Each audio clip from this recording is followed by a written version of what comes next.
Alors, aujourd'hui, on parle de ton côté perfectionniste.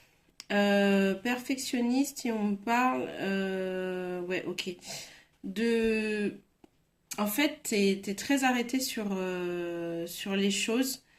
Faut que ça se passe comme ça et pas autrement. Et t'as du mal à faire des compromis et t'es tout le temps en train de négocier. euh, T'es tout le temps en train de négocier comme si t'étais dans un rapport de force. Et on te dit que l'amour, c'est pas ça. Une relation, c'est pas ça. C'est pas être tout le temps en rapport de force, à tout vouloir négocier tout le temps, avoir moi j'ai fait ci, donc il faut que tu me donnes ça en retour. La vie, c'est pas comme ça. Euh, Tu vois, être tout le temps. En fait, ça crée du conflit et du désaccord. Et on me dit justement que ça peut te pousser là à la rupture, ou justement, ça t'a même déjà poussé à la séparation. Et que c'est dommage parce que dans le fond, c'était une belle histoire. Vous alliez très bien ensemble. Il y a beaucoup de choses qui vous rassemblaient, mais le problème, c'est que tu es tellement perfectionniste que tu te concentres sur ce qui ne va pas. Et en fait, à force de mettre ton énergie dans ce qui ne va pas, ça te crée une forme d'insécurité. Et ça, c'est pas bon. À la base, ok. Donc vous étiez voilà, un beau couple avec plein de rêves en tête, rêves de mariage, où vous étiez d'ailleurs déjà, c'est un tirage général, donc je parle pour un ensemble de personnes. Soit vous étiez jeune couple juste qui vient juste de se marier et vous venez de vous séparer, ou alors vous allez à la séparation. Et ce qui est triste, c'est que ouais, tu t'es perdu, ouais. À la base, il y avait la construction, on construisait quelque chose de solide, de concret, la famille, un foyer sain, heureux, avec beaucoup d'activités partagées, des moments de partage. C'était le projet, c'était le projet. Et tu comprends pas aujourd'hui pourquoi ça s'est fini ou pourquoi vous en arrivez là. Ok, il y a une problématique aussi au niveau financier. On me dit que ça vous a porté préjudice aussi, c'est vrai, il n'y a pas que ton côté perfectionniste qui a arrêté les choses, mais il y a lui qui s'est senti dans une instabilité, insécurité, du fait que d'un point de vue financier, vous étiez pas au point. Et on me parle tu penses qu'il y avait une autre personne également. Une autre personne, son ex plus particulièrement, avec qui il a eu une attache. Il y a eu beaucoup de dépendance affective. Il y a eu une relation assez toxique entre eux. Et en fait, tu avais peur qu'elle soit toujours dans son esprit. Qu'elle soit toujours là malgré qu'elle soit pas là physiquement. Mais qu'en tout cas, ce soit pas une relation totalement terminée. Et en fait, tu as toujours gardé ça dans ton esprit. Et tu as toujours eu peur de ça. Surtout qu'il a eu une fille. Alors, ça parlera pas à tout le monde. Il a déjà eu une fille avec cette femme. Et c'est ce qui les relie, c'est l'enfant. Et du coup, tu te dis que bah, elle sera toujours, ça restera toujours la mère de sa fille. Et tu te sens comme en compétition par rapport à ça. Mais la vérité, c'est que c'est elle qui te jalouse. C'est elle qui te jalouse et c'est elle qui t'envie. Euh, le fait de justement pouvoir... ouais, on me dit un grand oui. Que tu aies pu créer quelque chose avec cet homme. Et, et voilà, elle a voulu tout gâcher. Franchement, elle a voulu tout gâcher en fin de compte.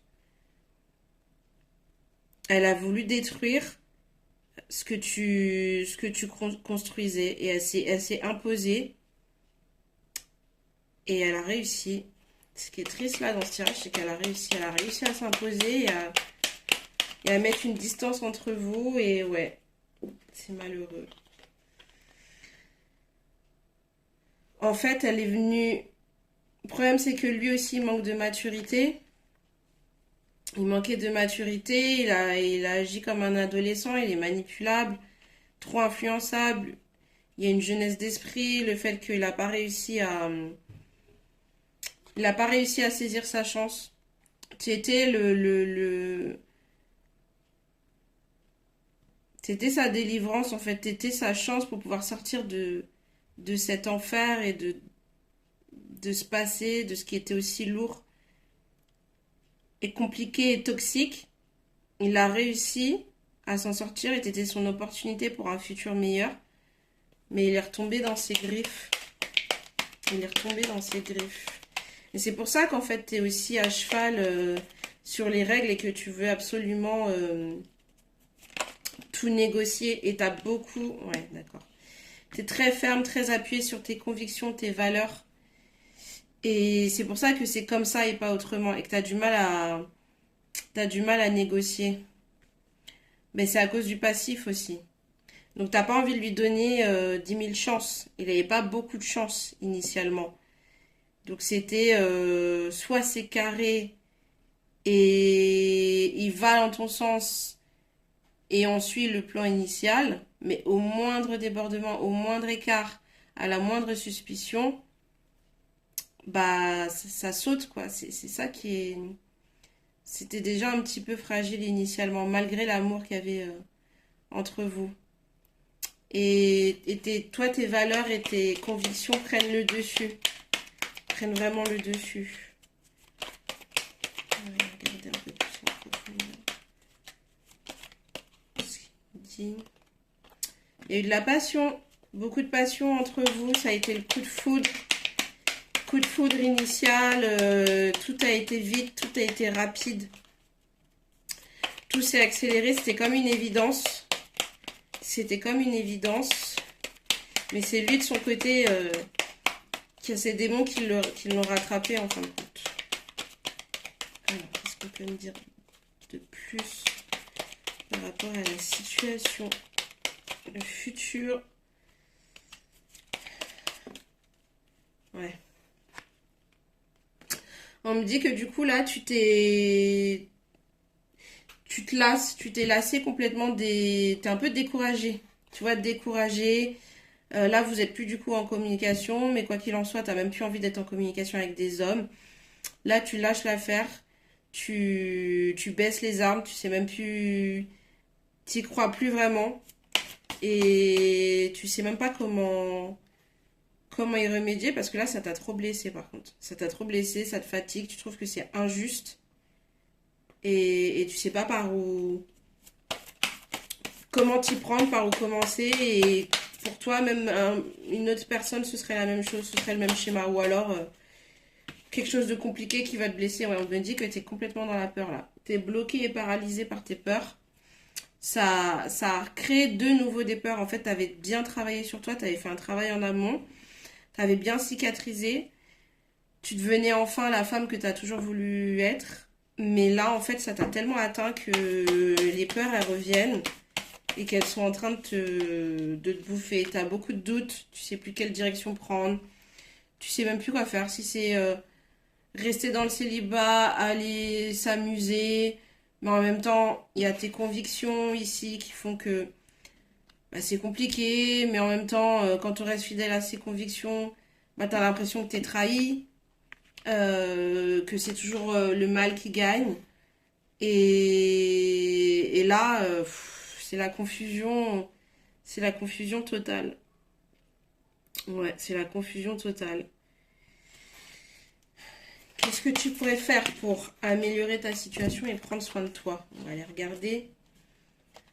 Alors, le lâcher-prise, on te dit de lâcher prise pour éviter de t'éparpiller là. De t'éparpiller dans tes actions, dans tes pensées, dans ton raisonnement.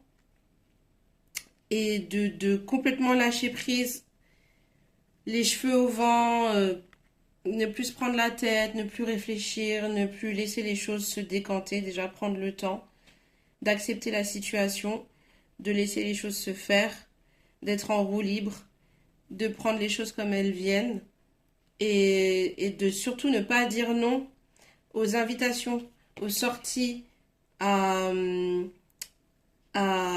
aux activités, Laisse-toi surprendre. Laisse-toi surprendre. Sors de ton isolement aussi. Sors de ton isolement. On me parle de ton apparence physique.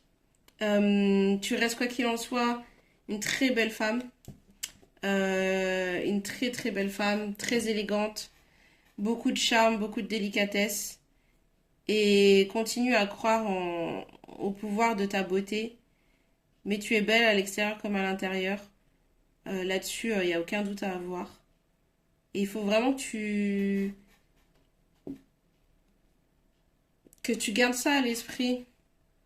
Même si c'est pas évident, au vu de la situation et au vu de ton profil. Mais c'est normal d'avoir peur. Et sache que le travail, tu l'as déjà fait. Tu l'as déjà fait en amont. Et, euh, et ce n'est que... Là, ça va être du gâteau. Ça va être du gâteau parce que t'as déjà... T'as des bonnes bases. T'as déjà mis les fondements. T'as déjà travaillé sur les fondements. Et donc là, c'est juste tu rebondis. T'as l'impression que tu vas avoir du mal à récupérer. Mais t'as déjà fait le travail en amont. Donc c'est des choses que tu n'as pas perdues. Là, c'est normal, c'est encore frais. C'est difficile à digérer. Donc reste confiante. Et je vais essayer de voir aussi un peu plus s'il y a un avenir amoureux de ton côté qui est assez proche. On va voir si j'ai une info par rapport à ça. Ou si ça va être une période de creux. Mais là, j'ai plus le sentiment qu'il va y avoir une période de creux. Comment dire plus?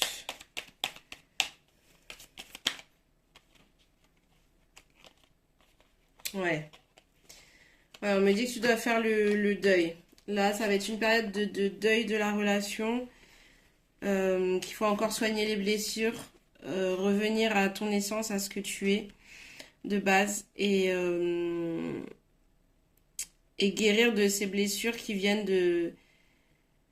bah, de cette relation qu'il avait, entre guillemets, toujours avec cet ex.